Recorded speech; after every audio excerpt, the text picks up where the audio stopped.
जुल्म हो गया आपके साथ वीकेंड पे। पहले गवर्नमेंट ने हमारे साथ जुल्म किया, फिर हमने उस जुल्म का बदला लिया। हमने कहा वो बच्चे जो अब नहीं आ रहे, 4-5 दिन के लिए गायब हो गए हैं, उन बच्चों के पास इतना मवाद हो कि वो ओवर वीकेंड तसल्ली से पढ़ते रहे। फिर क्या हुआ? पहले गलत वाला लेक्चर अपलोड हो गया। अच्छा, वो वाली टीम ज़्यादा तेज थी। असल में अपलोड सारा हुआ था, 2 वो हुई हुई थी, वीडियो अनलिस्ट हुई हुई थी।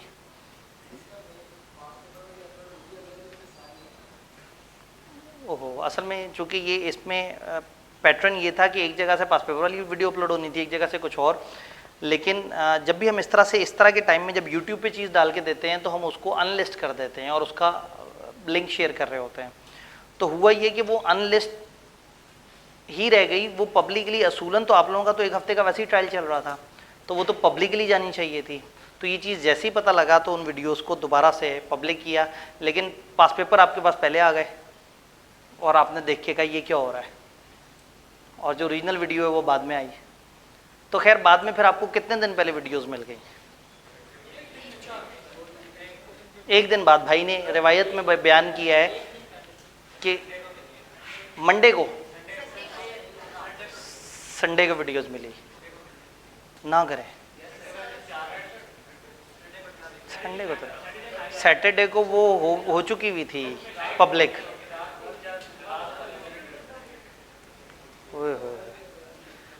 असल में जब यही डिस्टर्बेंस आई ना, यानी कि थीम ये था कि हमने पढ़ते पढ़ते सैटरडे तक जाना था और सैटरडे पे टेस्ट कर लेना था और हमारे साइकिल सीधा होता। अब जब आप चले गए तो सैटरडे पे टेस्ट के लिए भी अवेलेबल नहीं थे।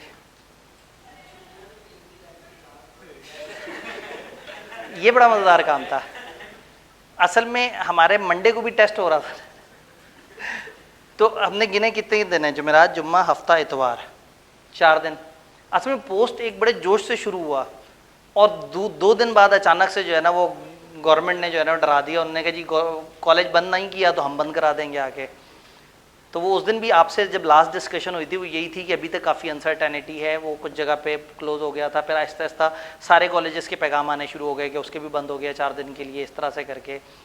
तो उसमें फिर हमने जो है ना ओवरनाइट अचानक से फिर प्लान बनाया कि अब आप लोगों को कैसे जो है वो हम, तो मैं पूरा दिन अलग अलग क्लासेस में जाके, यानी कि आप लोगों का ऑफ था लेकिन हम कॉलेज आके क्लासों में जा जाके कैमरे के आगे रिकॉर्डिंग कर रहे थे। तो डे में बहुत सारी वीडियोस रिकॉर्ड करने के बाद समझ आया कि वो जो 1 साइडेड वीडियो है ना उसमें वो जोश ही नहीं था।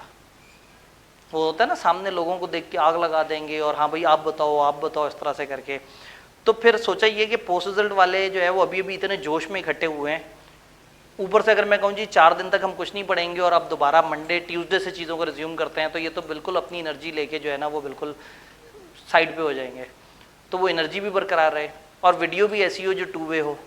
तो फिर मैंने 6 महीने पहले का वो जो पोस्ट रिजल्ट इसी तरह से सेशन आया था और उसमें जो शुरू में हमारा जोशो खरोश वाली वीडियोस थी वो पकड़ी। जब वो पकड़ी तो पता ही लगा कि एक सेशन पहले भी 9 मई, जैसे अभी 9 नवंबर था, तो सेशन पहले 9 मई की वजह से इसी तरह से 4 छुट्टियां आ गई थी। फिर एक और ग्रुप ऑफ वीडियोस देखा जिसमें उतना ही जोशो खरोश नज़र आया। तो 4 लेक्चर रिकॉर्ड कराने में या क्लास में डिलीवर करने में जितना टाइम लगना था उससे काफ़ी ज़्यादा टाइम उनकी एडिटिंग, फाइन ट्यूनिंग और इस फॉर्म में लग गया कि बच्चों को घर बैठे बैठे वीडियो अवेलेबल हो सके। फिर सोचा ये पोस्ट रिजल्ट वाले बच्चे हैं और उसमें वो डेफिनेशन और रट्टे वाली चीज़ें भी बीच में ज़रा ज़्यादा सारी हैं, तो इसलिए जो है वो हमने फिर उसमें कंटेंट ज़रा फैला दिया 4 लेक्चर्स के ऊपर। हम इसको 3 पे भी दिखा सकते थे अगर हम साइकोलॉजिकली जो है वो आप लोगों को परेशान ना करना चाहते। तो अगर आप गौर से देखें तो आखिरी वीडियो में डिस्कशन ही क्या हुई है, और आखिरी वाली वीडियो में थोड़ी सी डिस्कशन के साथ पास पेपर्स ऐड हो गए, तो फिर वो पास पेपर की जो पहले से वीडियो थी वो इररिलेवेंट हो गई। लेकिन आई बिलीव कि आप लोगों के पोर्टल पे वो वीडियो पास पेपर की नहीं पड़ी हुई, अलग वाली।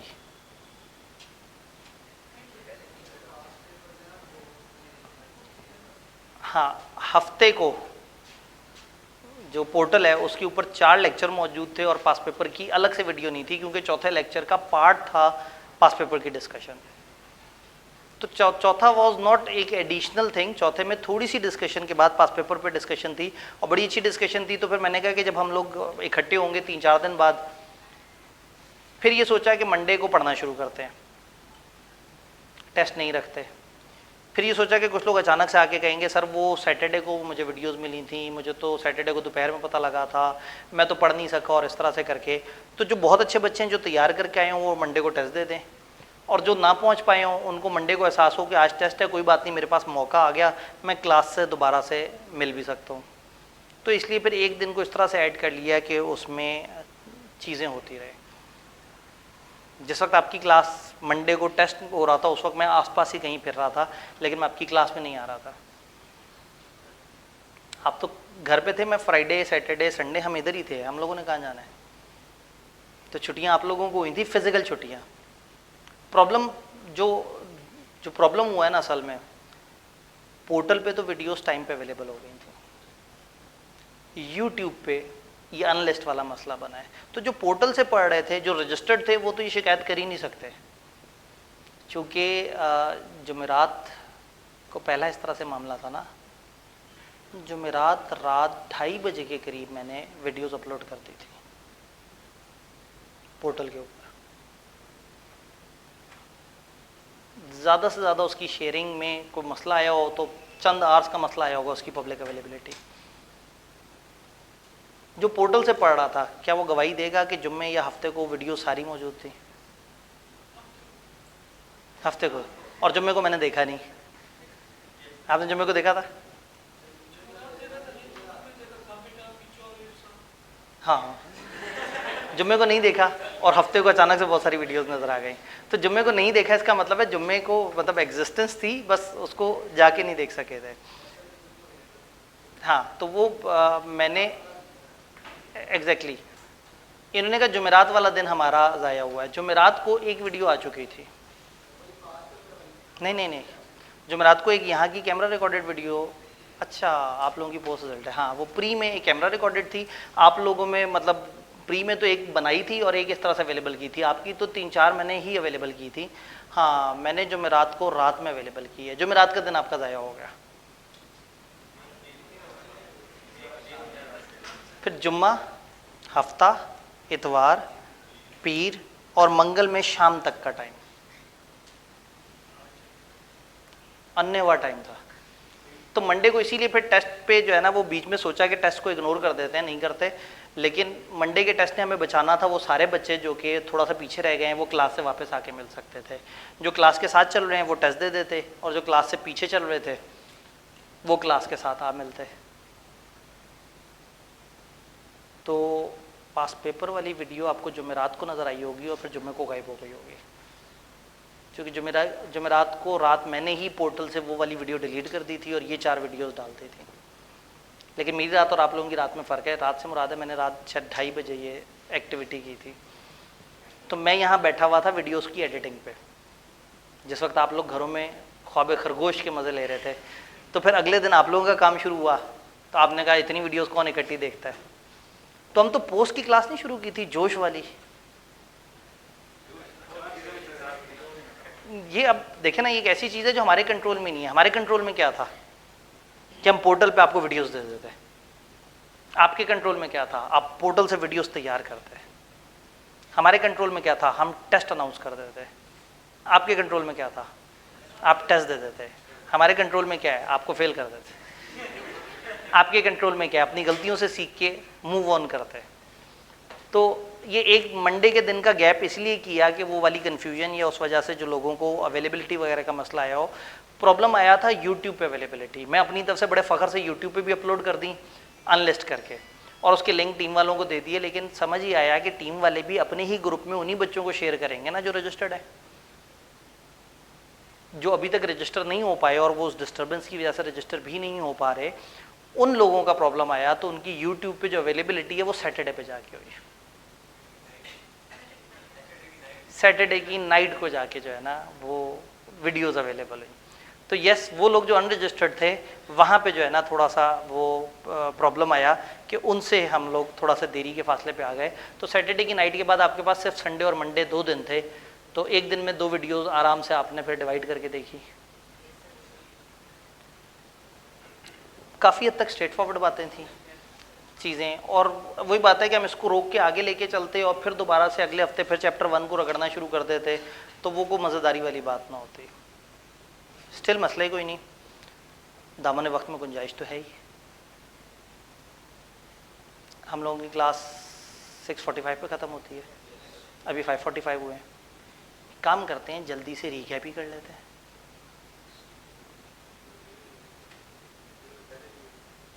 जिन लेक्चर पहले लिए हुए हैं वो रिकैप में मेरा साथ देंगे, मेरा जुमला बोलने से पहले पहले वो बताएंगे कि क्या था।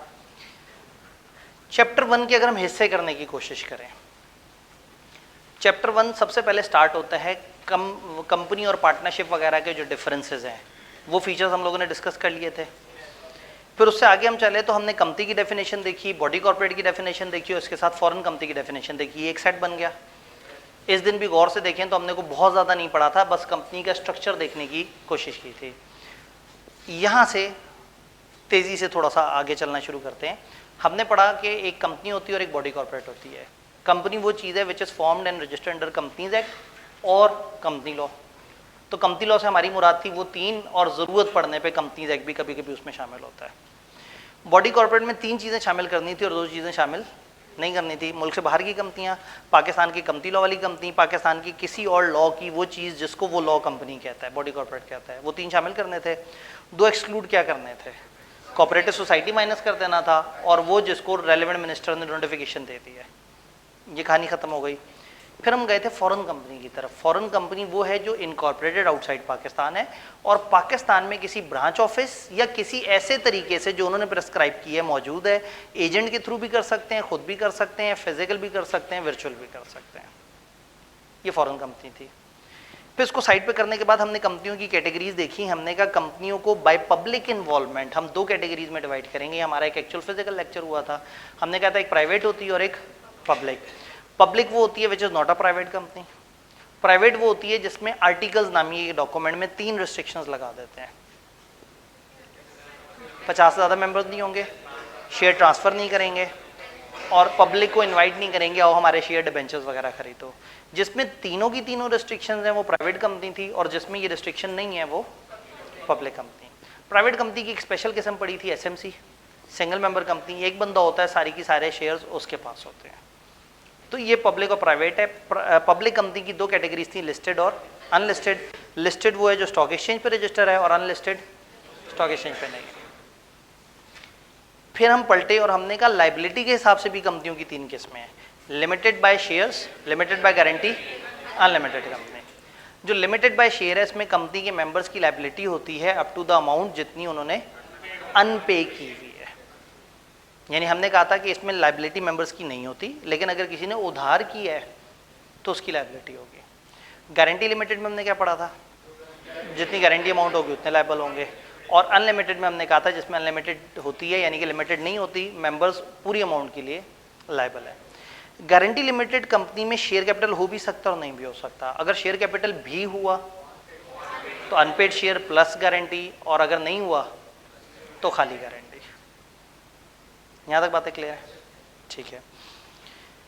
फिर हम आगे बढ़े और कंपनियों की एक और कैटेगरी देखने की कोशिश की, होल्डिंग और सब्सिडरी। होल्डिंग कंपनी एक बड़ी कंपनी थी और सब्सिडरी कंपनी उसकी नीचे वाली एक कंपनी थी। एक आका कंपनी है, गुलाम कंपनी, एक बड़ी कंपनी और एक दूसरी छोटी कंपनी जिस पे उसने कब्जा कर लेना है। तो एक कंपनी दूसरे को अपने अंडर कैसे लेके आ सकती है? तरीका नंबर 1, उसके आधे से ज़्यादा शेयर्स खरीद ले, खुद खरीद ले या अपनी और सब्सिडरियों के साथ मिला के खरीद ले। एक कंपनी के नीचे जो सब्सिडरी, उसके नीचे जो सब्सिडरी, उसके नीचे जो एक कंपनी के नीचे जितनी भी सब्सिडरीज होती हैं इनको कलेक्टिवली क्या बोलते हैं? लेयर्स। तो एक कंपनी के नीचे और उससे नीचे की जितनी भी सब्सिडरीज हैं उन सब के साथ मिला के उसने जिस भी कंपनी के आधे से ज़्यादा शेयर्स खरीद ले वो कंपनी बन जाएगी इसकी सब्सिडरी। सेकंड रूल ये था कि अगर आपको डायरेक्टर अपॉइंट करने की पावर आ जाए कंपनी के आधे से ज़्यादा तो वो कंपनी आपकी क्या बन जाएगी? सब्सिडरी बन जाएगी। ये रूल क्लियर था। फिर हमने ये जो अपनी लेयर्स के साथ मिलके शेयर्स खरीदते हैं, इस फिनोमेना को समझने के लिए मैंने इस चैप्टर का वाहिद टेक्निकल सवाल निकाल के आपको वीडियो में कवर कराया। इस पूरे चैप्टर में आज तक अगर कोई प्रॉपर लॉजिकल सवाल आया तो वो एक सवाल है, उस सवाल में उन्होंने होल्डिंग सब्सिडरी मतलब 4-5 कंपनियां बताई हुई थी और 4-5 कंपनियों ने 4-5 कंपनियों में इन्वेस्ट किया हुआ था। अगर आपका वो लेक्चर मिसिंग है तो एक दफ़ा उस लेक्चर को देख के उस वीडियो को ज़रूर देखना है, जिसमें एक कंपनी एक से ज़्यादा कंपनियों को सब्सिडरी लंबे चौड़े वो जो इनडायरेक्ट वाला रूल है उससे कैसे कैसे बना सकती है। तो एक बड़ा कम्प्लेक्स सिनेरियो है जो आईकेएफ ने दिया था और उसका बड़ा कंप्रीहेंसिवली हम लोगों ने उसको क्लास में डिस्कस किया था। तो अगर आप गौर से देखेंगे तो जो 4 लेक्चर हैं वो 4 इसलिए बने कि उसमें इस तरह की चीज़ें भी ज़रा ज़्यादा थी। आधे से ज़्यादा लेक्चर तो आधा लेक्चर तकरीबन उस सिनेरियो को समझाने के लिए था। इसी तरह से आखिरी वीडियो में मैक्सिमम ऑफ द वीडियो तो पास पेपर को डिस्कस कर रही थी। तो होल्डिंग सब्सिडी वाली बात समझ आई, उसका रूल समझ आया। जब हम होल्डिंग सब्सिडी को समझते हैं तो अचानक से पब्लिक सेक्टर कंपनी की भी डिस्कशन कर देते हैं। क्योंकि पब्लिक सेक्टर कंपनी में क्या होता है कि गवर्नमेंट ने एक कंपनी में या तो इन्वेस्टमेंट की भी होती है या कंपनी के डायरेक्टर्स गवर्नमेंट अपॉइंट कर रही होती है। तो 51% शेयर होल्डिंग की रिक्वायरमेंट, या दूसरा तरीका क्या है कि गवर्नमेंट के पास पावर हो कि वो उसके मेजॉरिटी डायरेक्टर्स अपॉइंट कर सकें। तो ये होल्डिंग सब्सिडरी अलग चीज़ होती है और ये पब्लिक सेक्टर अलग होता है। लेकिन चूंकि होल्डिंग सब्सिडरी की डेफिनेशन समझ आई हुई होती है तो उसके साथ ये फ़ौरन से कनेक्ट करके इजीली समझ आ जाती है। एक फजूल सी एक्सेप्शन थी कि अगर सिक्योरिटी एक्सचेंज के बोर्ड पे कोई डायरेक्टर बैठे हुए होंगे, तो वो मैंने आपको एक्सप्लेन किया था कि इन्होंने एक एक्सेप्शन इसमें ऐड कर दी है। इस एक्सेप्शन को एज इट इज़ हमने याद कर लेना है। होल्डिंग सब्सिडरी और पब्लिक सेक्टर कंपनी के अंदर कोई कन्फ्यूजन क्लियर है? फिर हम आगे बढ़े और हमने का एक अलग तरह का सेटअप होता है, उसको कहते हैं एसोसिएशन नॉट फॉर प्रॉफिट। इसमें क्या होता है, चंद लोग मिलके एक ऐसा इदारा बनाते हैं जो प्रॉफिट के लिए नहीं है। जब प्रॉफिट के लिए नहीं है तो आपको क्या करना होगा, आपको लाइसेंस लेना होगा। किससे? एससीसीपी से। एससीसीपी से लाइसेंस लेने के लिए आपको 4 शर्तें पूरी करनी होंगी। एक लिस्ट ऑफ 12 ऑब्जेक्ट्स है जिसमें से कोई ऑब्जेक्ट होना चाहिए। इवन वीडियो में उसके ऊपर भी डिस्कशन थी कि वो उसके से उसका वो एक्रोनेम और वो सारा बनाने पे, तो वो आपको जो 4 लगने क्वांटिटी में 4 लग रही हैं उसमें कंटेंट उतना ज़्यादा नहीं था, लेकिन उसमें बड़ी मज़े की डिस्कशन थी तो इसलिए वो आप तक। तो 12 ऑब्जेक्ट्स, तो हमारा क्या एक्रोनेम फाइनल हुआ था सर? CSS रिसर्च, जिसमें हमारे ये 12 के 12 एलिमेंट्स पूरे हो जाते थे। ठीक, तो हमने कहा कि 12 में से कोई एक ऑब्जेक्ट होना चाहिए। नंबर 2, अपने प्रॉफिट्स मेंबर्स को ना बांटें। नंबर 3, अपने प्रॉफिट्स अपने ऑब्जेक्ट्स की प्रमोशन में लगाएं। और नंबर 4, पाकिस्तान की बका, सलामती और इन तरह की चीज़ों के अगेंस्ट ना आए। कर दी 4 शर्तें पूरे, आपको मिल जाएगा सर्टिफिकेट। सर्टिफिकेट का मतलब है कि आप एसोसिएशन नॉट फॉर प्रॉफिट बन गए। आप सब कुछ एक लिमिटेड लायबिलिटी कंपनी की तरह करेंगे, सिर्फ फ़र्क ये है कि आपको नाम के साथ वर्ड लिमिटेड लगाने की ज़रूरत नहीं है, आपको ये रिलैक्सेशन है। ये था पहला पोर्शन। फिर सेकंड पोर्शन आता है कि ये एसोसिएशन नॉट फॉर प्रॉफिट का जो लाइसेंस है, क्या ये कैंसिल हो सकता है?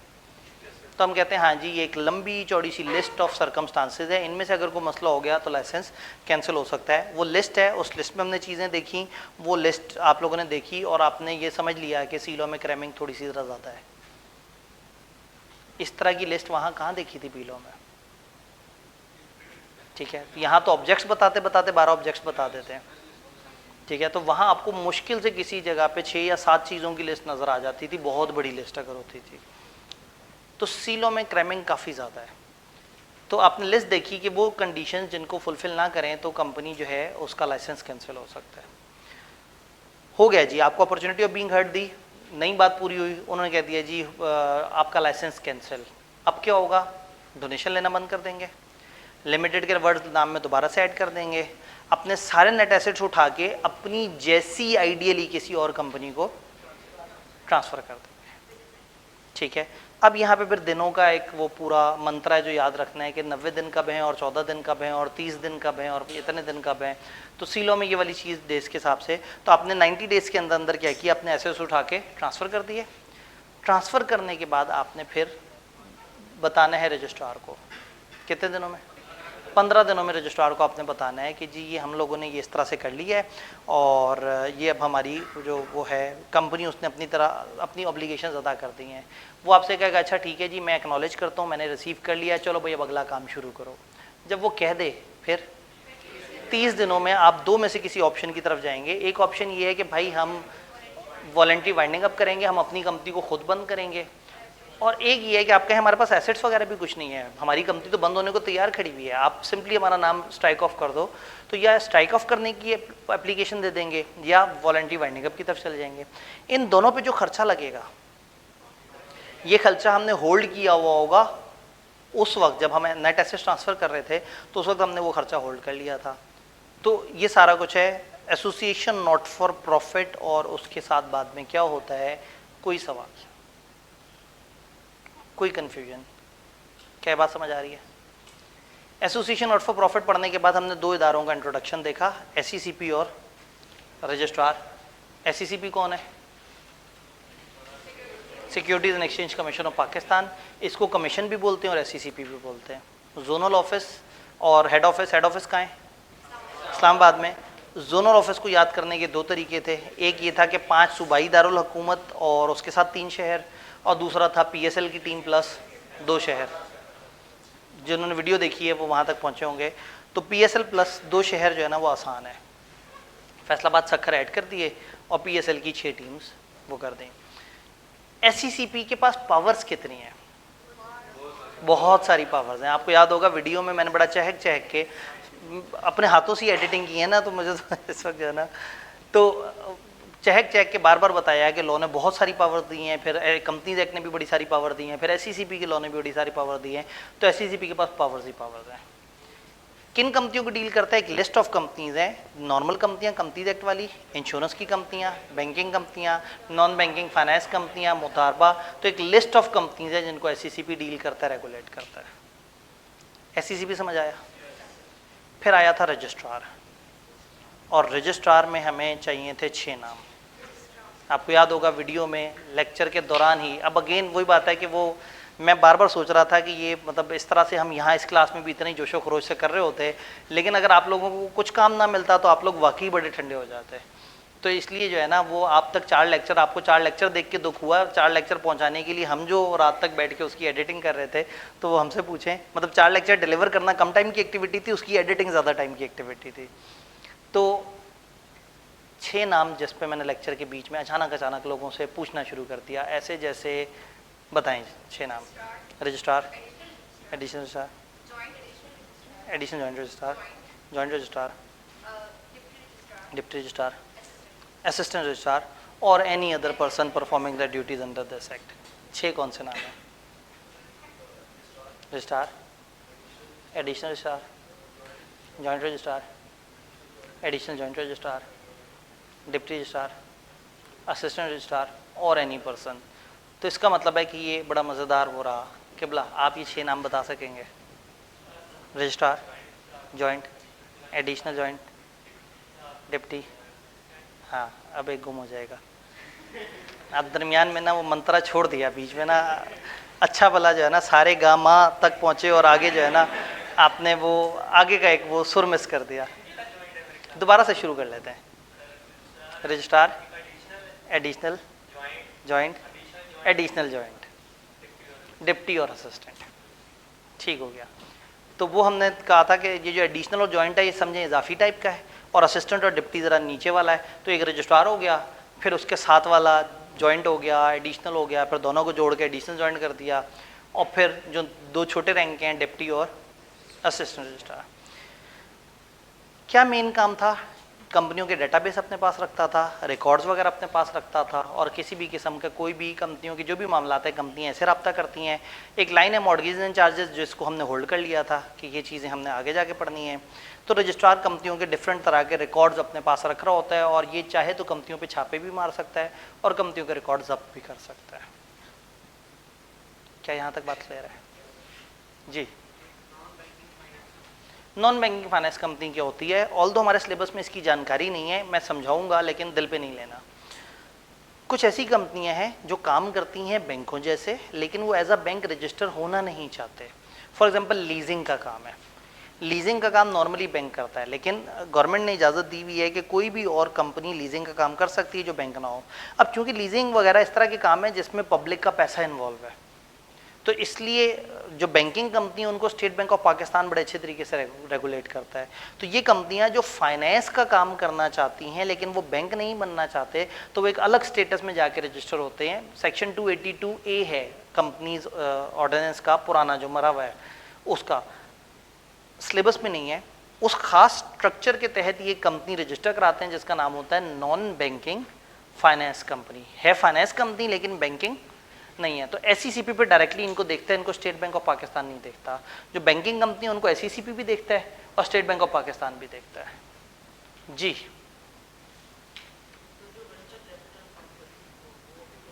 जी जी बिल्कुल। जो वेंचर कैपिटल फंड्स होते हैं ये भी एनबीएफसी की एक किस्म है। एनबीएफसी के चंद बिजनेस हैं, अगर चूंकि आप अंडरस्टैंडिंग ले रहे हैं तो मैं आपको बता रहा हूँ, हमारा ज़्यादा ताल्लुक नहीं है। Leasing, house finance, investment finance service, discounting की सर्विस, वेंचर कैपिटल, इसमें प्राइवेट पब्लिक सारे आ जाते हैं, इन्वेस्टमेंट एडवाइजरी, एसेट मैनेजमेंट, ये 7 तरह के काम इन्होंने करने होते हैं। और इसके अलावा एज में भी प्रिस्क्राइब, जिसमें रियल स्टेट और इस तरह की चीज़ें भी बीच में आ जाती हैं। जी, तो हमने जुमला याद रखना है कि एसईसीपी ये 4-5 तरह की कंपनियों को रेगुलेट करता है। वो क्या कंपनी है, वो कैसे काम करती हैं, हमारे सिलेबस में नहीं है। फिर आप आगे बढ़े तो आगे बढ़ के आपको पता लगा कि अब हमें जो है ना वो कुछ इनकॉर्पोरेशन से रिलेटेड बातें करनी है। हमने जो मोटे मोटे कॉन्सेप्ट थे वो कवर कर लिए थे। अब हमारा इनकॉर्पोरेशन कंपनी क्या है, किस तरह से कंपनी क्यों बनती है, कितने से ज़्यादा बंदे हो तो कंपनी बनाना वाजिब हो जाएगा, 20 से ज़्यादा। क्या इसकी कोई एक्सेप्शन भी है? 4 एक्सेप्शन थी। एक एक्सेप्शन ये थी कि अगर जॉइंट फैमिली बिजनेस चला रही है तो ज़रूरत नहीं है। एक में 2 या 2 से ज़्यादा जॉइंट फैमिलीज थी, उसमें क्या रूल था, माइनर माइनस कर दें, अगर तब तक 20 रहते हैं तो भी सही है। फिर प्रोफेशनल्स, ये बचपन से आप पढ़ते आ रहे हैं कि जो प्रोफेशनल्स हैं वो 20 से ऊपर हो सकते हैं। और फिर कोई और लॉ में अगर रजिस्टर हो गए हैं अदर देन पार्टनरशिप तो उनको भी कंपनी बनाने की ज़रूरत नहीं थी।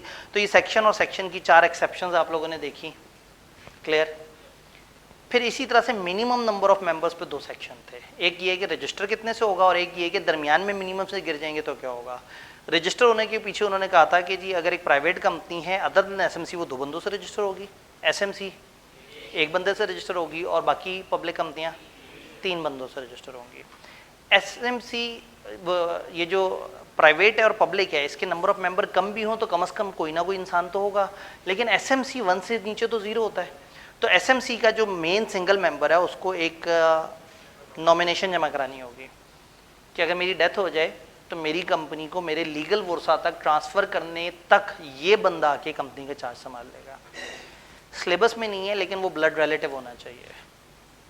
ये जो वो है, जिस बंदे को आप नॉमिनेट करते हैं वो आपके खूनी रिश्तों में से कोई होना चाहिए, स्पाउस एंड आपके जो ब्लड रिलेशन है, यानी कि मियाँ बीवी में से कोई, और उसके साथ की जो ब्लड रिलेशन काउंट होते हैं बहन भाई वालदैन औलाद, इनमें से कोई वो उसको नॉमिनेट कर देगा। वो कंपनी को तब तक संभालेगा जब तक कि असल वारसों तक कंपनी की शेयर नहीं पहुंच जाते। वारिस एक हुआ तो एसएमसी एसएमसी रहेगी, वारिस ज़्यादा हुए प्राइवेट में कन्वर्ट करने की एप्लीकेशन दे देंगे। कैसे कन्वर्ट होता है हमारे सिलेबस में नहीं। ये सेक्शन समझ आया। फिर एक सेक्शन था कि आप मिनिमम नंबर ऑफ मेंबर से अगर नीचे पे ऑपरेट कर रहे हैं, एक कंपनी अचानक से मिनिमम नंबर ऑफ मेंबर से नीचे गिर गई, अब क्या होगा, इंतजार करेंगे। फौरन से क्राइम नहीं है, 180 दिन से ऊपर अगर गुजर गए तो इसका मतलब इन्होंने गलत किया। अगर गुजर गए 180 दिन से ऊपर तो जितने लोग इस खराब दौरान में इस दौरान कंपनी को चला रहे थे वो लायबल होंगे, वो पर्सनली लायबल होंगे। लिमिटेड लायबिलिटी सर से हट जाएगी, पर्सनली लायबल होंगे। किस चीज़ के लिए? कंपनी के डेट्स के लिए। किस दौरान लिए गए? ये जो 180 दिन या उससे ऊपर जितना भी लंबा अरसा था उस दौरान लिए गए डेट्स के लिए पर्सनली लायबल हो जाएंगे। एक सूरत में ये बचा सकते हैं अपने आप को, अगर वो कह देंगे जी मुझे नहीं पता था। डन। इस वाले सेक्शन में कोई कंफ्यूजन? ये सेक्शन ऐसे पीछे वाली बातें क्लियर है। फिर हम आ गए स्टेप्स ऑफ इनकॉर्पोरेशन, जहां मैंने आपको बताया था कि अब हमारा चैप्टर 2 का सफ़र शुरू हो चुका है। क्योंकि चैप्टर 2 की कहानी चैप्टर 1 से यहाँ से कनेक्ट होती है कि आप कहते हैं कि कुछ प्रोमोटर्स होंगे, कुछ जज्बाती से नौजवान होंगे, वो एक कंपनी को रजिस्टर कराएंगे। तो वो कंपनी को रजिस्टर कराते हैं कुछ स्टेप्स से गुजरेंगे। भला कौन सा स्टेप? नेम सेलेक्ट करेंगे, 2 डॉक्यूमेंट बनाएंगे, अजीब अजीब से नाम थे, मेमोरेंडम और आर्टिकल्स। मेमोरेंडम बनाएंगे, आर्टिकल्स बनाएंगे, फिर वो फाइल कर देंगे डॉक्यूमेंट्स, और फिर रजिस्ट्रार उनको ओके कर देगा। यहाँ से हमने थोड़ी सी डिस्कशन शुरू कर दी थी। हमने कहा था जब वो रजिस्ट्रार को फाइल करेंगे तो रजिस्ट्रार ओके भी कर सकता है, नॉट ओके भी कर सकता है। अगर वो ओके कर दे तो कौन सा कागज देगा? Certificate of incorporation. इस पे 3-4 बातें क्या होती हैं? नाम, registration number, date of incorporation, status private public में से कौन सा है, और फिर वो जो लिमिटेड वाले 3 थे, हमने कंपनियां 2 तरह से पढ़ी थी ना, लाइबिलिटी के हिसाब से और पब्लिक इन्वॉल्वमेंट, वो वाले स्टेटस बताने हैं। अगर आप रजिस्टर हो जाए, मिल गया सर्टिफिकेट, इसका मतलब है कंपनी रजिस्टर हो गई, तो कंपनी एक अलग वजूद बन गया और कंपनी अब कॉर्पोरेट पर्सन के तौर पे काम करेगी। और कंपनी में जिस जिस बंदे ने कहा था कि मैं इसके शेयर्स लूँगा, अब उसको शेयर्स के पैसे देने पड़ेंगे। और कंपनी ने जिन लोगों का नाम लिखा था कि ये हमारे शुरू के डायरेक्टर्स होंगे, वो डायरेक्टर बन जाएंगे। तो जो कंपनी ने स्टेटस एप्लीकेशन में लिखा था वो बन जाएगा। ये तो है पॉजिटिव। अगर रजिस्ट्रार इनकार कर दे, या तो डेफिशिएंसी रिमूव करके दोबारा अप्लाई कर दें, या आप एससीसीपी के पास चले जाएं, अपील में आप कहें जी हमारे साथ अन्याय हुआ है, नाइंसाफ़ी हुई है, ये कंपनी ने हमारे साथ अच्छा नहीं किया, ये एससीसीपी ने हमारे साथ, ये रजिस्ट्रार ने हमारे साथ अच्छा नहीं किया। रजिस्ट्रार के पास आप गए थे और रजिस्ट्रार ने आपको इनकार कर दिया, तो एससीसीपी को जाके आप शिकायत लगा रहे हैं कि जी ये हमें जान के रजिस्टर नहीं कर रहा। एससीसीपी एक फैसला दे दे, ये फाइनल है, आप इसको अदालत नहीं ले जा सकते। इस लॉ में एससीसीपी बहुत ज़्यादा पावरफुल है। क्यों भला? डेलीगेटेड लेजिस्लेशन याद है बी लॉ में, चैप्टर 1। कई दफ़ा ये जो कानून बनाने वाले हैं, ये कानून बनाने का काम किसी एस्टेब्लिशमेंट के इदारे को दे देते हैं। जैसे मैंने क्लास में एग्जांपल दी होगी कि फॉर एग्जांपल एफबीआर को कह दिया जाए कि आप टैक्स का कानून बनाएं। 2017 का जो एक्ट आया है वो गवर्नमेंट ने एससीसीपी से कहा था कि आप बना के दें, तो एससीसीपी ने जगह जगह लिख दिया as may be prescribe by SCCP. जगह जगह लिख दिया एससीसीपी सबसे पावरफुल है, जगह जगह लिख दिया एससीसीपी के खिलाफ कुछ नहीं हो सकता। तो इसलिए आपको अपनी सिलेबस में जगह जगह ये जुमले नजर आएंगे, as may be prescribed, as specified by SCCP. तो एससीसीपी इस लॉ में काफ़ी पावरफुल है, इसलिए कि लॉ को बनाते वक्त लैंग्वेज, तो आपको याद होगा कि डेलीगेटेड लेजिस्लेशन का एक नुकसान पड़ा था बचपन में, जिसका एक नुकसान ये होता है कि फिर जो इसको बनाता है वो अपनी पावर ज़रा ज़्यादा रख लेता है, मिसयूज़ करता है पावर्स को। डन। तो अगर मान जाए तो है क्या है और ना माने तो क्या है, यहाँ गालबन हमारी गुफ्तगू तमाम हुई होगी। मेंबर की डेफिनेशन तो नहीं देख सके थे हम, ठीक है। तो मैंने फिर उसके बाद आपको छोटे छोटे से बताए होंगे कॉन्सेप्ट कि ये कॉन्सेप्ट अभी हमने नहीं देखे और we are very good to go. और हमने चैप्टर 1 तकरीबन ख़त्म कर दिया और फिर हम उतर गए होंगे पास पेपर्स की दुनिया में। पास पेपर की दुनिया में जब वो वाला सवाल आया होगा तो उसको हमने इग्नोर कर दिया होगा, वो सवाल जो कि एक और लेक्चर में ऑलरेडी डिटेल से हुआ था। उसके अलावा पास पेपर देख के आपको ओवरऑल चैप्टर 1 का मैप समझ आया। 2-3 टॉपिक उनको पसंद है, एसोसिएशन नॉट फॉर प्रॉफिट तो बहुत ही पसंद है, उसकी शर्तें वगैरह, फिर प्राइवेट कंपनी की 3 शर्तें और होल्डिंग सब्सिडरी वाली शर्तें। आपने गौर से देखा कि चैप्टर ज़्यादातर क्रैमिंग वाले सवाल था, एक आध सवाल में हल्की फुल्की लॉजिक थी और जो असल भारी लॉजिक थी वो सिर्फ उसी वाले सवाल में थी जो हम लोगों ने ये देखा था, होल्डिंग सब्सिडरी वाला।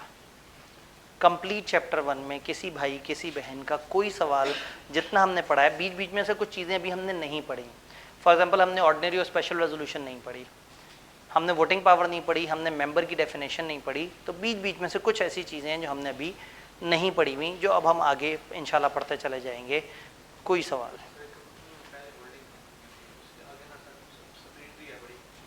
ठीक है, ठीक है, इसको बोर्ड पे बना लेते हैं। ये भाई ने एक सिनेरियो बताया, उन्होंने कहा कि एक होल्डिंग कंपनी और एक सब्सिडरी कंपनी है। एक होल्डिंग कंपनी है और उसकी एक सब्सिडरी है। पहले तो मुझे ये बताएं कि ये सब्सिडरी किस वजह से है, इसकी शेयर्स हैं, आप कहते हैं आधे से ज़्यादा शेयर्स इसी के पास हैं, किसी और के साथ मिला के नहीं है। डन हो गया। अब और किसी और कंपनी, इस किसी और कंपनी का नाम क्या रख देते हैं, किसी और कंपनी, किसी और कंपनी के पास इसके कितने शेयर हैं? 20%। डन हो गया। अब समस्या क्या है?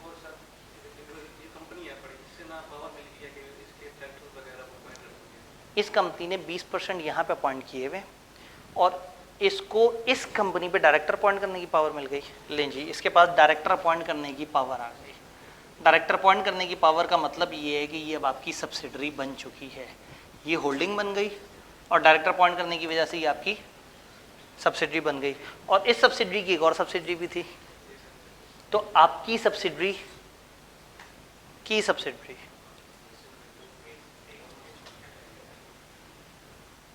जी के होल्डिंग कंपनी है एस की, चूंकि इसकी सब्सिडरी ये है और इसकी सब्सिडरी ये है, तो सब्सिडरी की सब्सिडरी ऑटोमेटिकली आपकी सब्सिडरी बन जाती है। इसको लॉ की ज़बान में हम समटाइम कहते हैं सब सब्सिडरी, सब्सिडरी की सब्सिडरी जी। इसमें क्या एसोसिएट कंपनी आ सकती है? चैप्टर नंबर 10 में हम एसोसिएटेड कंपनी की शराइत पढ़ेंगे, उससे पहले मुझे नहीं पता वो क्या होती है। अकाउंटिंग में आपने पता नहीं क्या क्या पढ़ा होगा, अकाउंटिंग में तो आप पता नहीं क्या क्या बातें पढ़ाते हैं। तो हम चैप्टर 10 में हमारे सिलेबस में ना दो सबसे बड़ी डेफिनेशन में से एक एसोसिएटेड कंपनी की डेफिनेशन है। तो चैप्टर 10 जब आएगा तो हमारा तकरीबन एक लेक्चर तो इसी की डेफिनेशन के गिर्द घूमता रहेगा जी। तो फिलहाल हमने होल्डिंग सब्सिडरी समझा है, हमने उसको देख लिया। कोई सवाल, कोई परेशानी? तो ये तो सवाल जवाब समेत, डिस्कशन समेत, रीकैप समेत तो 25 मिनट हुए। क्या करते हैं आप लोग? रजिस्ट्रार की डेफिनेशन भी आप लोगों से पूछ ली, इतनी सारी और बातें भी हो गई, लेकिन भाई टाइम और बढ़ाएंगे जी। क्या 20% शेयर पर डायरेक्टर अपॉइंट करने की पावर मिल सकती है? डायरेक्टर अपॉइंट करने की पावर किसी भी वजह से आ सकती है, बहुत सारी वजूहत हो सकती हैं। हो सकता है 0% शेयर होल्डिंग हो, कुछ भी नहीं है, लेकिन इसने उसको इतना बड़ा लोन दे दिया हो कि वो लोन की वजह से उसके पास इख्तियार हो कि वो डायरेक्टर अपॉइंट कर ले। बना देंगे। होल्डिंग कंपनी की डेफिनेशन क्या है? अगर एक कंपनी के पास दूसरे के आधे से ज़्यादा शेयर्स अपॉइंट करने की शेयर्स आ जाएं, या एक company has the power to appoint majority of the director, यानी हम इसको कहते हैं कि कंपोजिशन ऑफ डायरेक्टर्स कंट्रोल करने का इख्तियार अगर आपके पास आ जाए जी। जी नोट्स में थर्ड पॉइंट में क्या है? थर्ड पॉइंट नहीं था।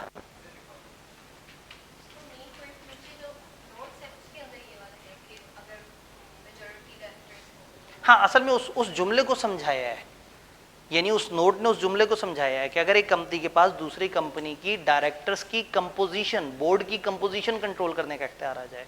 बोर्ड किसे कहते हैं? Board of director. कंपोजिशन किसे कहते हैं? तश्कील।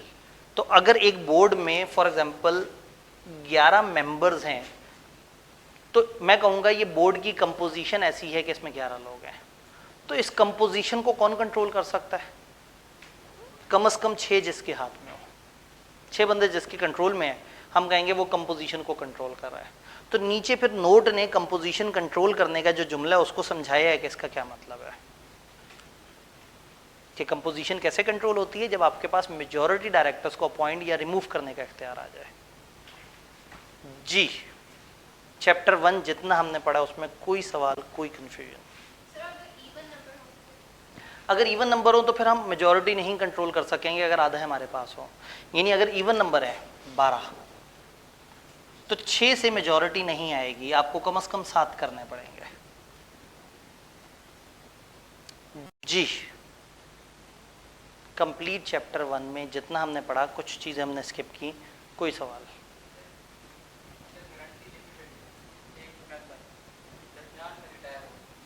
अगर गारंटी लिमिटेड में एक मेंबर दरमियान में रिटायर हो जाए, अच्छा वाइंडिंग अप से पहले अगर रिटायर हो जाए तो क्या उसकी लायबिलिटी होगी?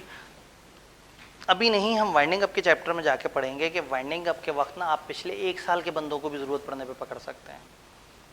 तो जो गारंटी लिमिटेड कंपनी है ना, इसमें हम अपना एक जुमला लिखते हैं मेमोरेंडम के अंदर, हमारे सिलेबस ने हमें वो जुमला नहीं बताया, फॉर अंडरस्टैंडिंग बता रहा हूँ। वो जुमला ये होता है कि मैं आज इस कंपनी का मेंबर बन रहा हूँ, आज या जिस वक्त भी मैं छोड़ूंगा तब तक, और छोड़ने के बाद 1 साल तक कंपनी पे जो बुरा टाइम आएगा मैं गारंटी देने के लिए तैयार हूँ। वरना क्या होगा, जैसी किसी को वाइंडिंग अप होती नजर आएगी कंपनी की, 2 दिन पहले निकल लेगा। तो ये जो गारंटी वाले लोग होते हैं ना, ये एक छोड़ने के बाद भी साल तक लायबल रहते हैं, बट ऐसा हमारी किताब में सामने सामने नहीं लिखा हुआ जी। कोई सवाल, कोई कंफ्यूजन, कोई पॉइंट?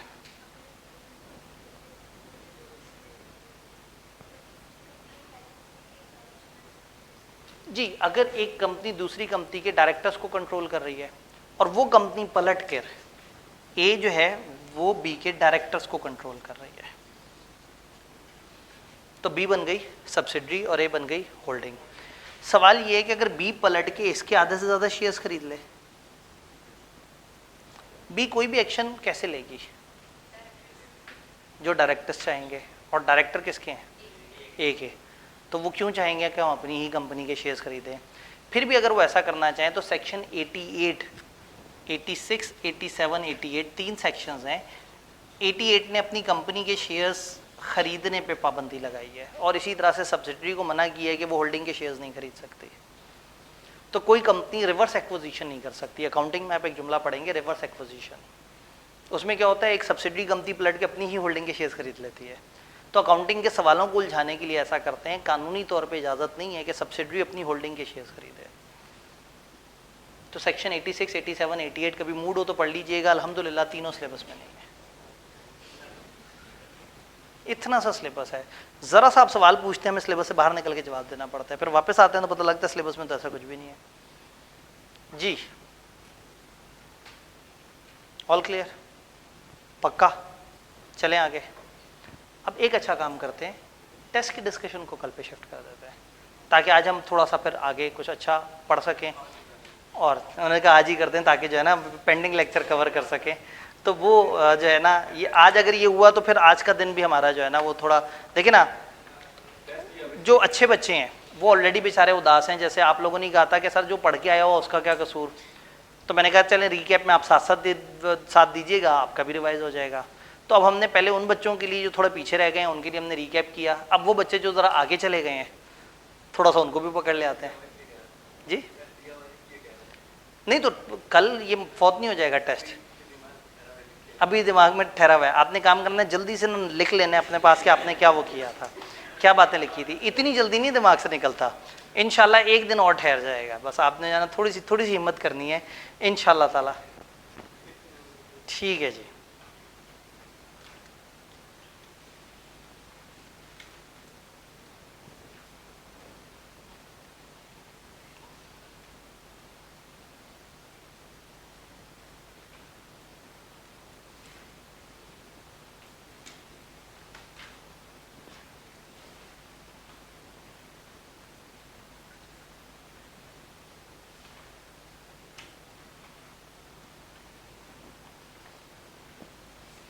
नहीं जी, यहाँ लाइट लगने से ये थोड़ा धीमा हो गया है ना, टीचर को रोशन करने के चक्कर में। पता नहीं टीचर भी रोशन हुआ या नहीं हुआ, ये तो वीडियो में पता लगेगा क्योंकि ये लाइटें बाद में लगी हैं और लेक्चर पहले डिलीवर हुआ।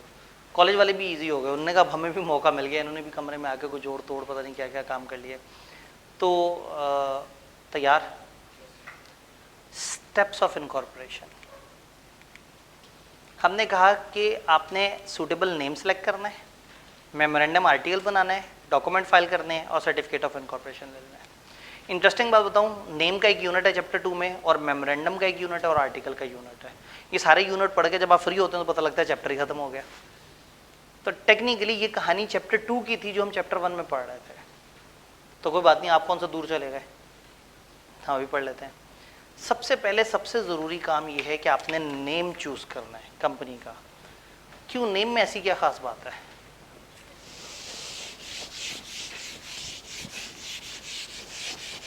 कंपनी रजिस्टर कराने से पहले भी उसका नाम चूज़ करना ज़रूरी है, क्योंकि हो सकता है नाम में आप कुछ ऐसी गड़बड़ कर दें। नहीं जी, एक कंपनी है उसका नाम हमने रखना है।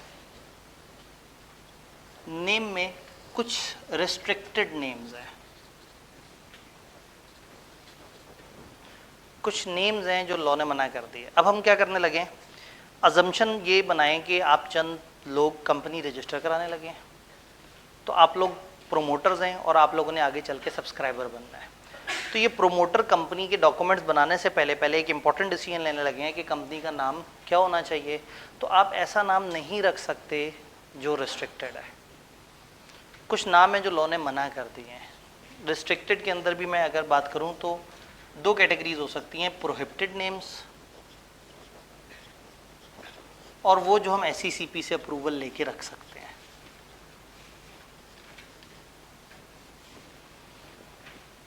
क्या इस वक्त कोई पाकिस्तान में कंपनी अपना नाम PTCL रख सकती है? क्यों? ये नाम ऑलरेडी रजिस्टर है। चलें पाकिस्तान टेलीकम्युनिकेशन कंपनी लिमिटेड के स्पेलिंग थोड़े से बदल लें। इसका मतलब है कि आप एग्जिस्टिंग नेम नहीं रख सकते, तो आप नियरली रिजेंबलिंग नेम भी नहीं रख सकते। क्या ख्याल है? आप मिलता जुलता नाम नहीं रख सकते। बटकड़ाई प्राइवेट लिमिटेड, असली बटकड़ाई प्राइवेट लिमिटेड, द बटकड़ाई प्राइवेट लिमिटेड, अल बटकड़ाई प्राइवेट लिमिटेड, ओरिजिनल बटकड़ाई प्राइवेट लिमिटेड। तो इस तरह से आप नहीं कर सकते। आपने सेम नाम भी नहीं रखना और नियरली रिजेंबलिंग नाम भी नहीं रखना, मिलता जुलता नाम भी नहीं रखना, सेम नाम भी नहीं रखना। मैं SECP के गाइडेंस पढ़ रहा था तो वो एक जुमला मैंने क्लास में बोला तो बच्चे बड़े महजूज हुए। मैं कहा था कि आप कंपनी के नाम में दा नहीं लगाएंगे। कंपनी का नाम है फॉर एग्जांपल फौजी सीमेंट प्राइवेट लिमिटेड, तो आप कहते हैं द फौजी सीमेंट प्राइवेट लिमिटेड, तो ये एक अलग नाम नहीं बनेगा। तो SECP की गाइडेंस थी कि आप नाम में दा नहीं लगाएंगे। तो बच्चों ने ये जुमला सुन के बड़ा महजूज हुए, नाम में दा नहीं लगाएंगे। पता नहीं आप नाम में दा नहीं लगाना, दा दाल अलिफ और शायद पता नहीं हमजा भी आता है या नहीं आता। तो पंजाबी में धोखे को भी तो दा कहते हैं ना, दा लगा दिया, वो बंदा दा लगा गया। तो कंपनी के नाम में आपने दा नहीं लगाना, धोखा नहीं लगाना। कंपनी के नाम में आपने अल न्यू दा इस तरह के चंद वर्ड्स उन्होंने कह दिया, आपने ये नहीं करने हैं। तो सेम नाम नहीं रख सकते, मिलता जुलता नाम भी नहीं रख सकते, डिसेप्टिव नेम भी नहीं रख सकते, धोखा देने वाला नाम नहीं रख सकते। नाम ऐसा ना हो जो लोगों को धोखा दे रहा हो।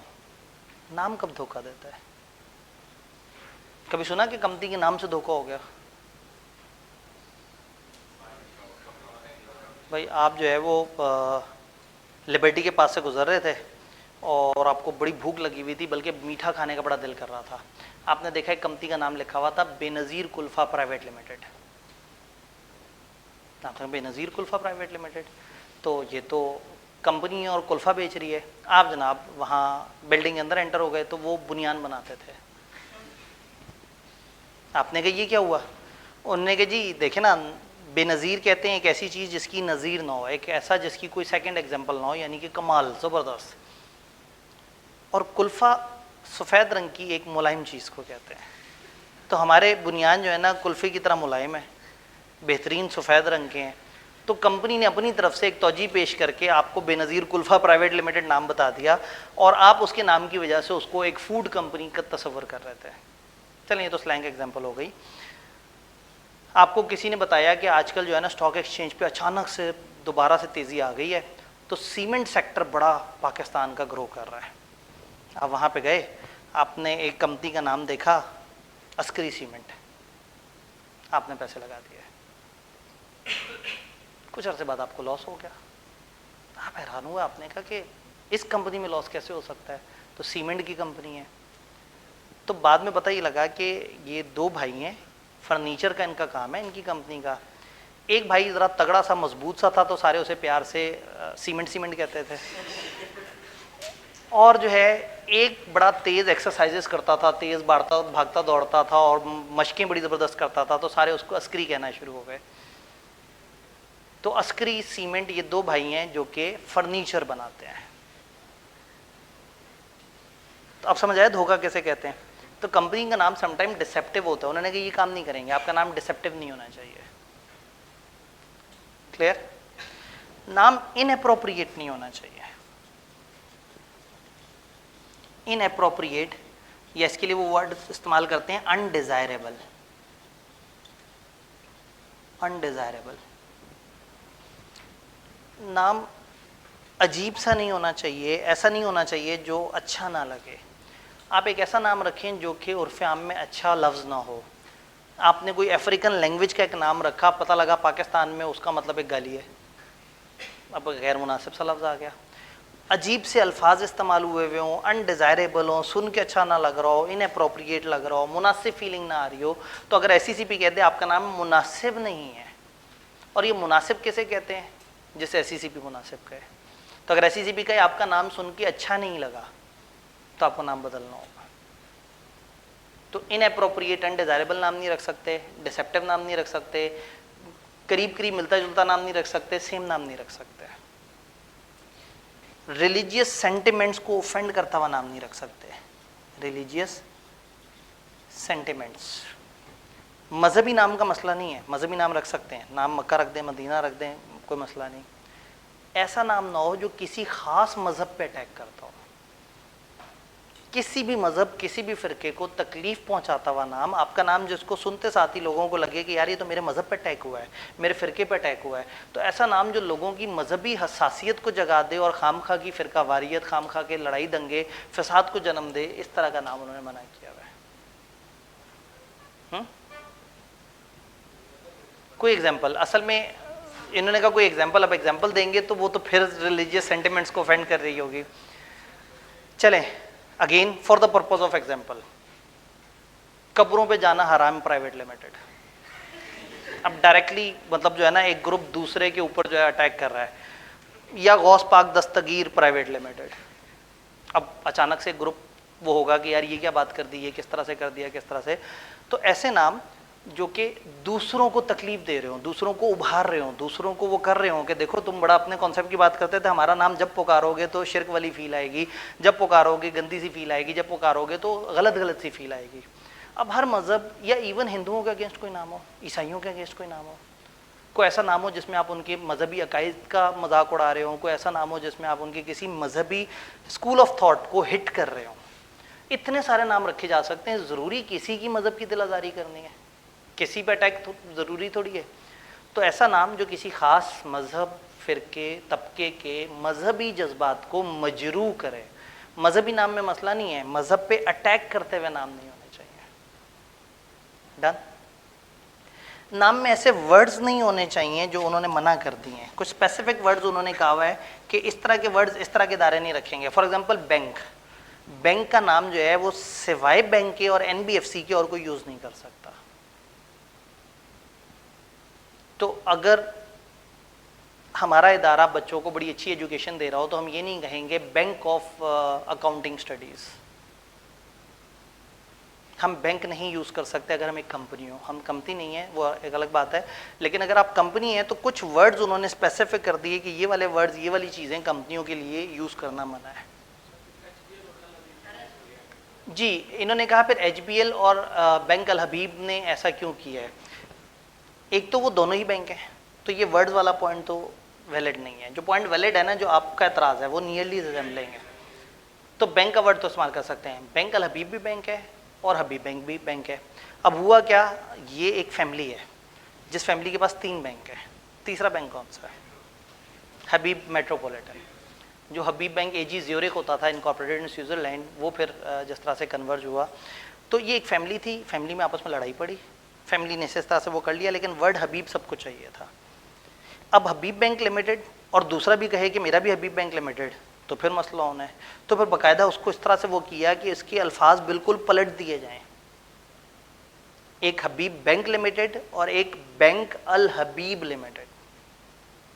तो उसको अपनी तरफ से इतना सिग्निफिकेंटली डिफरेंट कर दिया कि यूज़र को थोड़ी सी फील आए। उस वक्त अवेयरनेस कैंपेन्स वगैरह भी कर दें, क्योंकि वो सेम फैमिली नेम था और सारे के सारे उसको इस्तेमाल करना चाहते थे। इवन लोगों पे भी बड़ी बहस हुई थी कि वो जो शेर वाला लोगो है और वो जो जिस पर तलवार आ रही है वो कौन रखेगा।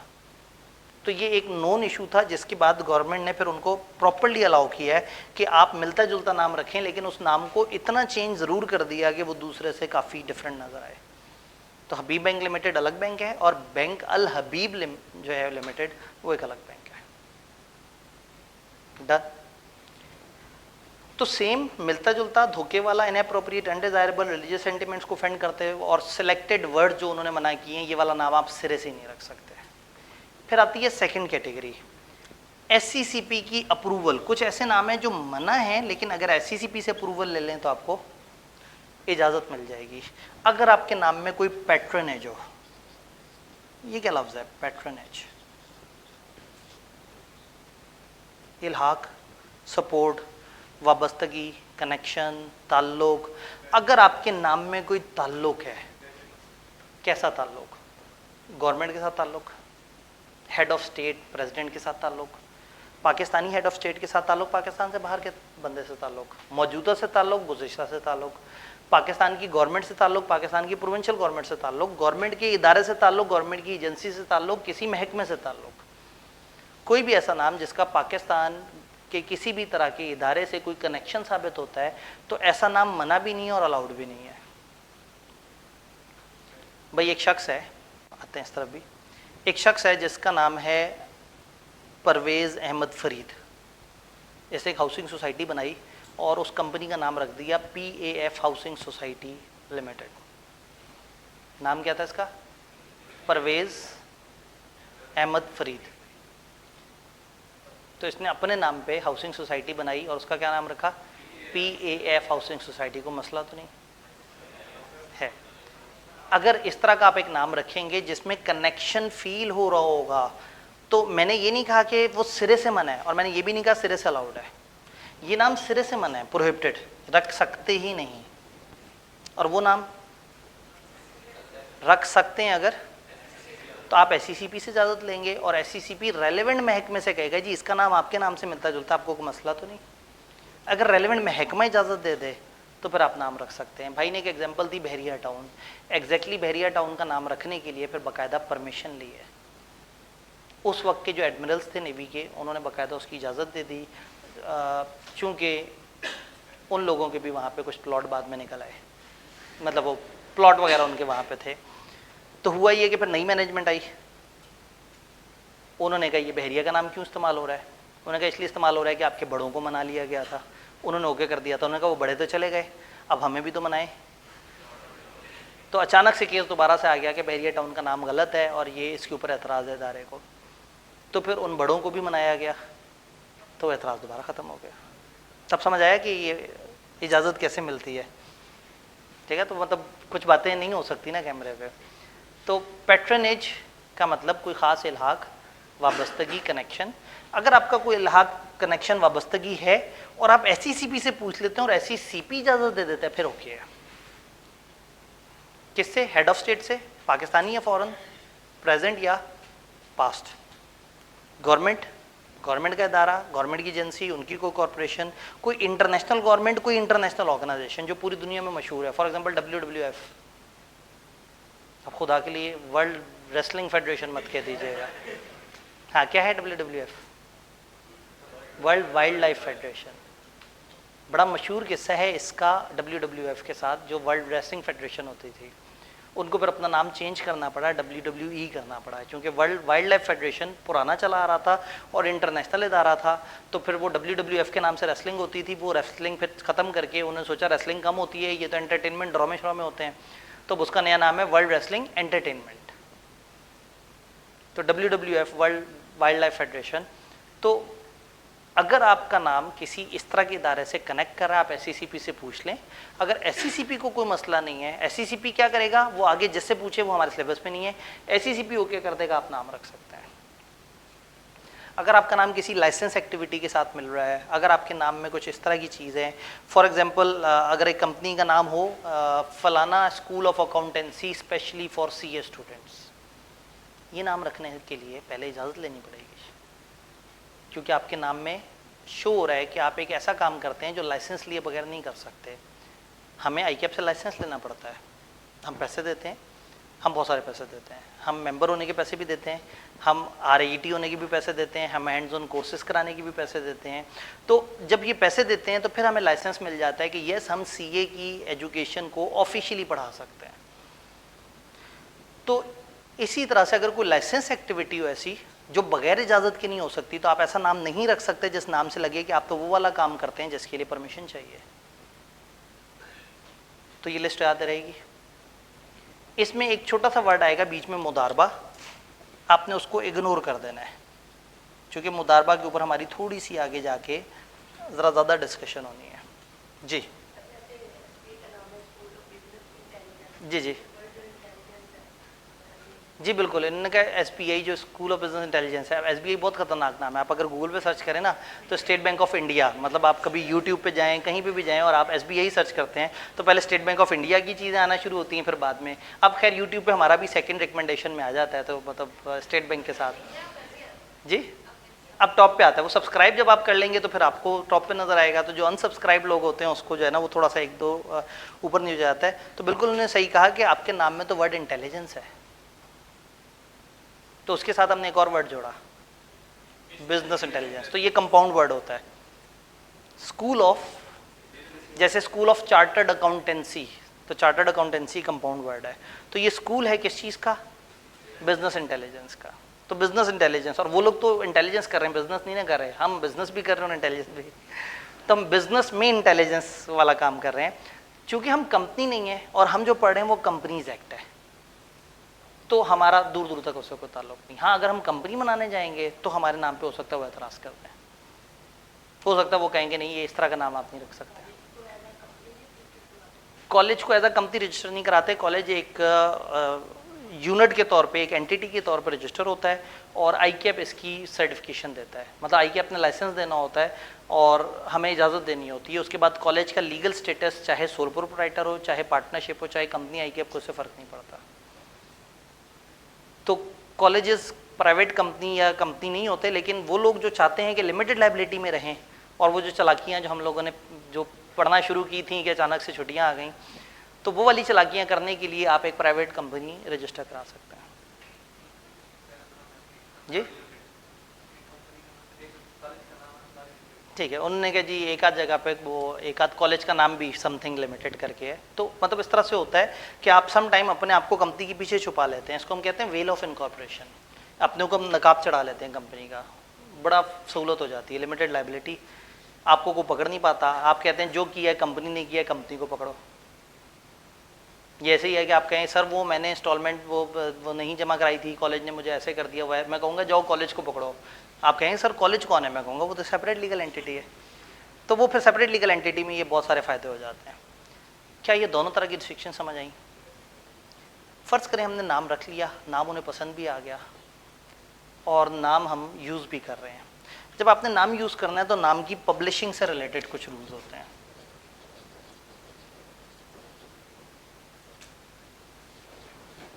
कंपनी का नाम कंपनी की तमाम बिल्डिंग्स के बाहर लिखा होना चाहिए। उर्दू में भी हो सकता है, इंग्लिश में भी हो सकता है। कंपनी जब रजिस्टर होगी तो उसके बाद अपनी तमाम ऑफिस लोकेशंस के बाहर अपना नाम लिखेगी, कॉन्स्पिशियस लेटर्स में लिखेगी। ये कौन से लेटर्स होते हैं? कॉन्स्पिशियस, वाज़े, वाशगाफ, जल्ली हरूफ में। एक छोटा सा स्टिकर नहीं चिपका देंगे ऑफिस के बाहर, आप कंपनी का नाम प्रॉपर तरीके से उर्दू या इंग्लिश ज़बान में अपने ऑफिस के बाहर लिखेंगे, वाज़े प्रॉपर नज़र आना चाहिए। तमाम लेटर हेड्स पे लिखेंगे, तमाम डॉक्यूमेंट्स पे लिखेंगे। कंपनी जो कॉन्ट्रैक्ट करे उसका नाम लिखा होना चाहिए। कंपनी एक रसीद भी काट के दे तो उस पर कंपनी का नाम लिखा होना चाहिए। तो कंपनी का नाम कंपनी के तमाम डॉक्यूमेंट्स पे होना चाहिए। अगर किसी डॉक्यूमेंट पे आपका कंपनी का नाम नहीं लिखा हुआ, एक बंदे ने आपको एक डॉक्यूमेंट दिया जिस पे कंपनी का नाम नहीं लिखा हुआ, तो वो बंदा पर्सनली लायबल हो सकता है उस डॉक्यूमेंट पे जो उसने आपको दिया जिस पे कंपनी का नाम नहीं लिखा हुआ। कंपनी के तमाम जो लेटर हेड्स हैं, जो कंपनी के जिस पे कॉन्ट्रैक्ट्स वगैरह या जिस पे कम्युनिकेशन होती है, उस पे कंपनी का नाम, कंपनी का ईमेल एड्रेस, कंपनी की वेबसाइट, कंपनी का नंबर, कंपनी का फैक्स नंबर, पुराने ज़माने में फैक्स भी हुआ करता था, ये सारी चीज़ें मौजूद होनी चाहिए। और कोई भी कंपनी से कभी भी कोई आके मांगना चाहे तो कंपनी का सर्टिफिकेट ऑफ इनकॉर्पोरेशन कंपनी की अलग अलग लोकेशंस पे मौजूद होना चाहिए। क्लियर? एक दफ़ा इंग्लिश देख लेते हैं आज। अभी अब आप वापस आए हैं तो आते साथ ही तो इतना नहीं ना पढ़ाना, आप लोग तो पहले ही बेचारे घबराए से हो रहे हैं। ओए इसके तो हैंडआउट भी नहीं होंगे। खैर अब तो हैंडआउट्स नहीं, अब तो ज़्यादातर लोगों के हाथ में मैं किताब देख रहा हूँ। ठीक है, उस वक्त हमने इमरजेंसी में कुछ हैंडआउट्स आपको दे दिए थे ताकि आप लोगों का इल्मी नुकसान ना हो। जब हैंड आउट सादा दिनों के मिले तो शक नहीं हुआ था कि हमारी नीयत में कोई फतूर तो नहीं? आपको ऐसा नहीं लगा कि बात आज की हो रही थी, ये आगे इतनी सारी इजाफी बातें क्यों हैं? भाईजान ये साजिश बहुत पहले बन चुकी थी।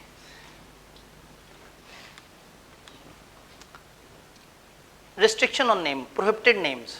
अगर आपके नाम में वर्ड्स या एक्सप्रेशन नोटिफाइड बाय एससीसीपी हैं, वो वर्ड्स या एक्सप्रेशन हैं जो एससीसीपी ने मना किए हुए हैं। अगर आपका नाम इनअप्रोप्रिएट, अनडिजायरेबल है, deceptive an opinion of SCCP, chapter 2 का स्टार्टिंग यूनिट्स में से एक है। देखिए ज़रा चैप्टर 2 में पेज नंबर आप बता सकते हैं? 14 पेज नंबर पे जो है वो आपको आ रहा होगा। वर्ड या एक्सप्रेशन जो बताया गया है इनअप्रोप्रिएट, अनडिजायरेबल या डिसेप्टिव है, डिजाइन टू एक्सप्लॉइट और offend religious sentiments of people, इसलिए बनाया गया है कि लोगों के मजहबी जज्बात के साथ खेल सकें। Identical with name of company, already identical है, सेम है। नियरली रिजेंबलिंग, मिलता जुलता है, तो मिलता जुलता, same, religious sentiments, inappropriate, undesirable, deceptive, या वो वर्ड्स या एक्सप्रेशन जो एससीसीपी ने मना किए हुए हैं। तो इनमें से कोई भी होगा तो हम कहेंगे कि ये नाम मना है। ये नाम सिरे से मना है, ये इजाज़त लेके भी नहीं रख सकते। और जो नीचे लिस्ट है, name which require prior approval of SCCP, इजाज़त लेके रखे जा सकते हैं। Patronage of past present Pakistani या foreign head of state, any connection with federal government या प्रोविंशियल गवर्नमेंट, विफाकी या सूबाई हुकूमत, एनी डिपार्टमेंट या authority of such government, any connection with corporation set up by or under any federal provincial law, कोई भी ऐसा इदारा जो गवर्नमेंट के कानून के तहत बना हो उसके साथ कनेक्शन, कोई भी कनेक्शन फॉरेन गवर्नमेंट के साथ या इंटरनेशनल ऑर्गेनाइजेशन के साथ, कोई मुदारबा के साथ ताल्लुक, मुदारबा वाली लाइन मैंने आपसे कहा था कि अभी इसको होल्ड कर लें, ये भी हमने नहीं पढ़ी। Any other business requiring a license from the government. अब सवाल ये है कि आपका नाम ठीक है या नहीं है, इसका फाइनल फैसला कौन करेगा? SCCP. SCCP is the final authority. जहां भी क्वेश्चन अराइज होगा कि क्या आपका नाम कंपनी का वॉयलेशन ऑफ अबव प्रोविजन है या नहीं है, तो डिसीजन ऑफ एससीसीपी फाइनल होगा। ये इसको थोड़ा सा स्किप करके आगे जाते हैं। नहीं, हमें काफ़ी ज़्यादा आगे जाना पड़ेगा। आपके पास एक ही जगह आ रहा होगा, मेरे पास अलग अलग जगह पे आ रहा होगा। Name and incorporation number of every limited company. अब आपको थोड़ा सा छोड़ के आगे पब्लिकेशन नज़र आ रहा होगा जी। नेक्स्ट पेज पे नीचे के करीब अगर आप देखें, name and incorporation number of every limited company shall be displayed outside company's every office or place of business in conspicuous position. Company का नाम और इनकॉर्पोरेशन नंबर हर लिमिटेड कंपनी का कंपनी के तमाम ऑफिस के बाहर कॉन्स्पिशियस जगह पे दिखाया जाएगा जी। नेम के साथ इनकॉर्पोरेशन नंबर के कम, ये हमारा ये जी रजिस्टर्ड नंबर है। Company shall display certified copy of certificate of incorporation at every place, हर प्लेस पे सर्टिफाइड कॉपी भी रखेंगे। नेम, एड्रेस, रजिस्टर्ड ऑफिस के टेलीफोन, फैक्स नंबर, फलाना फलाना फलाना चीज़ें तमाम डॉक्यूमेंट्स पे होंगी which appear to be documents of company. ये पढ़ते हैं, फिर ऊपर वाले जुमले को देखते हैं। Officer shall be personally liable for debt of company if he issue authorise any document without mentioning the name of company unless debt paid by company. Unless company ने डेट पे कर दिया हो, वो ऑफिसर पर्सनली लाइबल होगा जिसने company का कागज़ use किया, उस पर नाम नहीं लिखा। इस पे कंपनी और कंपनी के ऑफिसर्स को सज़ा होगी, और पता है कितनी सज़ा होगी? लेवल 1। लेवल के ऊपर डिस्कशन हुई थी हमारी। क्या होता है लेवल? कैटेगरीज बनाई हुई हैं, चंद हज़ार का फाइन लेवल 1 है, चंद लाख का फाइन लेवल 2 है, चंद करोड़ का फाइन लेवल 3 है। तो लॉ ने कुछ लेवल्स बताए हुए हैं, वो कहते हैं इसको दर्जा अव्वल की सज़ा होगी। दर्जा अव्वल में वो देखेंगे कि क्या कंपनी थी, किस लेवल का ऑफेंस था, कितनी तकलीफ हुई है, वो उस हिसाब से उसको वो फाइन कर देंगे। डन। तो यहाँ पे ब्रेक लगाते हैं या थोड़ा सा और पढ़ना है? ठीक है, यहाँ पे ब्रेक लगाते हैं। कल हम यहाँ से आगे इंशाल्लाह ताला पढ़ना शुरू करते हैं। कल हम पहले टेस्ट की डिस्कशन करेंगे और फिर इंशाल्लाह आगे चलेंगे। आपने कल तक संभाल के रखना है टेस्ट, ठीक है?